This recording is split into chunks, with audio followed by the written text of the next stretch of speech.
In our last episode, we ended with the sense that things were about to get strange. But that wasn't a warning, it was an invitation. There's a saying, often attributed to Neil deGrasse Tyson: the universe is under no obligation to make sense to you. I'd like to reframe that in my own terms. When observations stop making sense, that's not where science breaks. That's where discovery begins. Edwin Hubble measured something extraordinary, a universe in motion. And then he stopped, right at the edge of what anyone could understand at the time. In this episode, we're going to stand at that edge, not because the universe is broken, but because it's about to tell us something we did not expect. Discovery begins at the edge of what we thought we understood. So, come walk with me. In our previous episode, we saw that light from distant galaxies is shifted toward the red. The farther away a galaxy is, the more its light is stretched. That red shift tells us the galaxy is moving away from us. By the late 1920s, this pattern had become unmistakable. In 1929, Edwin Hubble plotted distance against velocity. Each point on this graph represents a galaxy. Even with limited data, the trend was clear. The farther away a galaxy was, the faster it appeared to be receding. The universe was expanding. That discovery reshaped cosmology. However, within 4 years, another observation was quietly raising a different problem. Fritz Zwicky turned his attention to clusters of galaxies. Not individual galaxies, clusters, vast systems containing hundreds, even thousands, of galaxies bound together by gravity. This is the Coma Cluster. When Zwicky measured how fast the galaxies in this cluster were moving, he found something unexpected. They were moving too fast. There was not enough visible matter to keep the cluster from flying apart. How did Zwicky come to this conclusion? He applied Newton's law of gravitation. The faster the galaxies were moving, the stronger gravity needed to be to hold the cluster together. But when he calculated the amount of matter we could actually see, stars, gas, luminous galaxies, it wasn't enough, not even close. If gravity alone were responsible, the Coma Cluster should have flown apart long ago. Yet it had not. Zwicky proposed a simple explanation. There must be more matter present than we can see.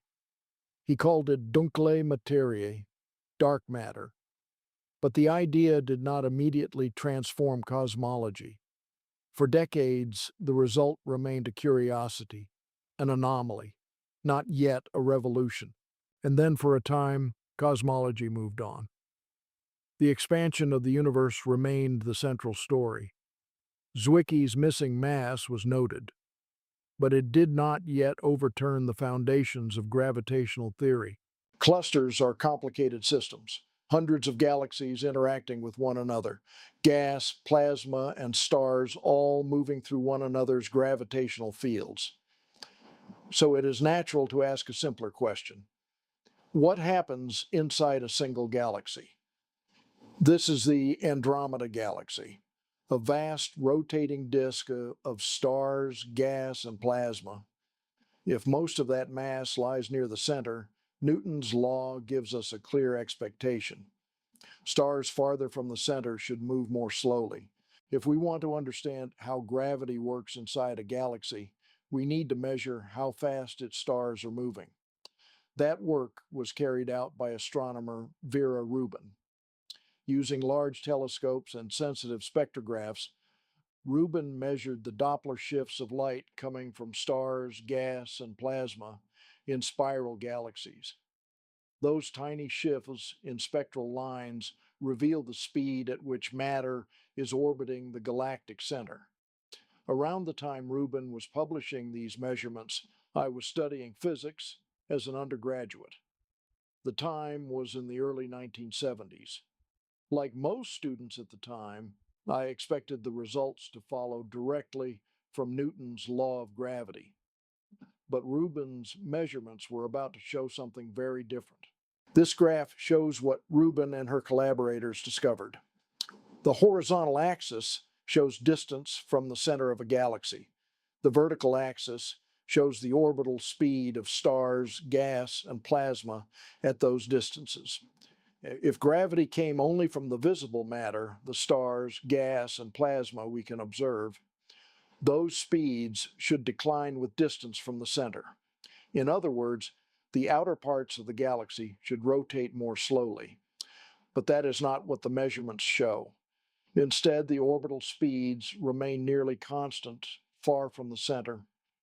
The outer regions of the galaxy are moving far too fast to be held together by the gravity of the visible matter alone.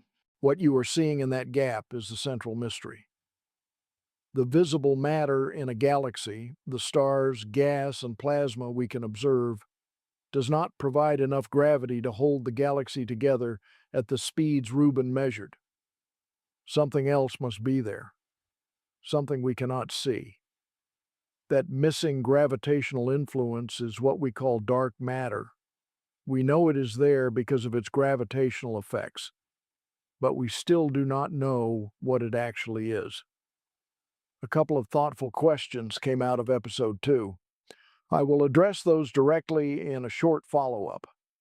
In the next episode, we will explore another remarkable consequence of modern cosmology. So, come walk with me.